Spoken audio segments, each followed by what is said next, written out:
कि इन्हें परम पूज्य बाबा साहब डॉक्टर भीमराव अम्बेडकर के कड़े संघर्ष एवं अथक प्रयासों से भारतीय संविधान के तहत मिले कानूनी अधिकारों में से खासकर सरकारी नौकरियों में जो आरक्षण की सुविधा मिली है, तो उसे भी यहाँ शुरू से ही इन वर्गों के प्रति हीन व जातिवादी मानसिकता रखने वाली सभी विरोधी पार्टियों की रही सरकारें प्रभावहीन बनाने में तथा इसे अब धीरे धीरे खत्म करने की भी पूरी कोशिश में लगी हुई है। लेकिन जो पार्टियां जातीय जनगणना की बात करके अति पिछड़ों को, उनकी आबादी को ध्यान में रखकर आरक्षण देने की बात कर रही हैं, खास तौर से कांग्रेस पार्टी, तो मैं कांग्रेस पार्टी को ये बताना चाहती हूँ कि जो अति पिछड़े वर्ग के लोग हैं,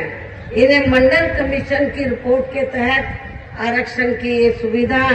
केंद्र में कांग्रेस पार्टी के लिए सरकार में नहीं मिली है, बल्कि बीएसपी के कड़े संघर्ष एवं अथक प्रयासों से ही केंद्र में रही श्री बीपी सिंह की सरकार में इन्हें ये सुविधा मिली है। बीएसपी ने काफी इसके लिए कड़ा संघर्ष किया है। खास तौर से मैं वीकर सेक्शन के लोगों को ये कहना चाहूंगी, आपके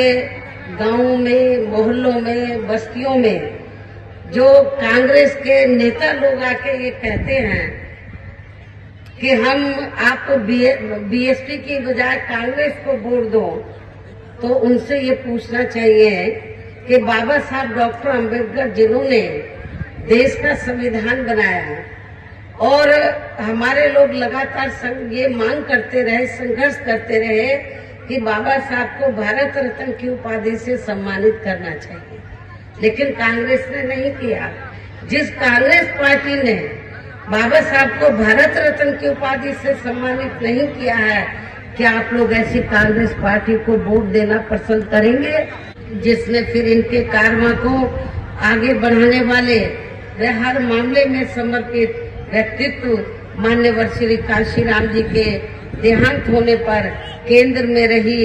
इसी कांग्रेस पार्टी की सरकार के चलते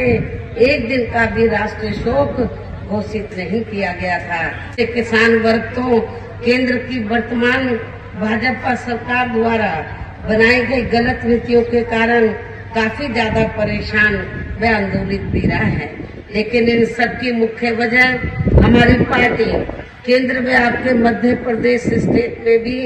यहाँ अब तक रही सभी विरोधी पार्टियों की सरकारों की जातिवादी, पूंजीवादी व संकीर्ण मानसिकता के तहत बनाई गई उनकी गलत नीतियों व गलत कार्य प्रणाली को ही काफी हद तक जिम्मेवार मानकर चलती है। और अब मेरा यही कहना है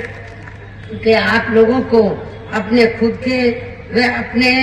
मध्य प्रदेश स्टेट के भी हित में यहाँ अपनी पार्टी बीएसपी की ही सरकार बनाना बहुत जरूरी है। तभी फिर यहाँ आपके प्रदेश में परम पूज्य बाबा साहब डॉक्टर भीमराव अम्बेडकर एवं मान्यवर श्री कांशीराम जी आदि का भी अधूरा रहा सपना सही साकार हो सकता है, जिन्होंने कदम कदम पर अनेकों कष्ट झेलकर अपनी पूरी जिंदगी यहाँ खासकर कमजोर एवं उपेक्षित वर्गों के लोगों को अपने पैरों पर खड़ा करने के लिए समर्पित किया है, जिसे भी खास ध्यान में रखकर अब आप लोगों को यहाँ अपने प्रदेश में विधानसभा का चुनाव लड़ रहे अपने उम्मीदवारों को अपनी पार्टी बीएसपी के हाथी चुनाव चिन्ह के सामने वाले बटन को दबा के उन्हें जरूर जिताना है। इन्हीं जरूरी बातों के साथ ही अब मेरा अंत में आप लोगों से यही कहना है कि बहुजन समाज पार्टी ने अपने जिन भी उम्मीदवारों को आपके इस क्षेत्र में जो चुनाव के मैदान में उतारा है, मेरी आप लोगों से पुरजोर अपील है कि बीएसपी का जो चुनाव चिन्ह हाथी है, आप लोग हाथी चुनाव चिन्ह के सामने वाले बटन को दबाकर इनको जरूर कामयाब बनाएं। इस खास अपील के साथ ही अब मैं अपनी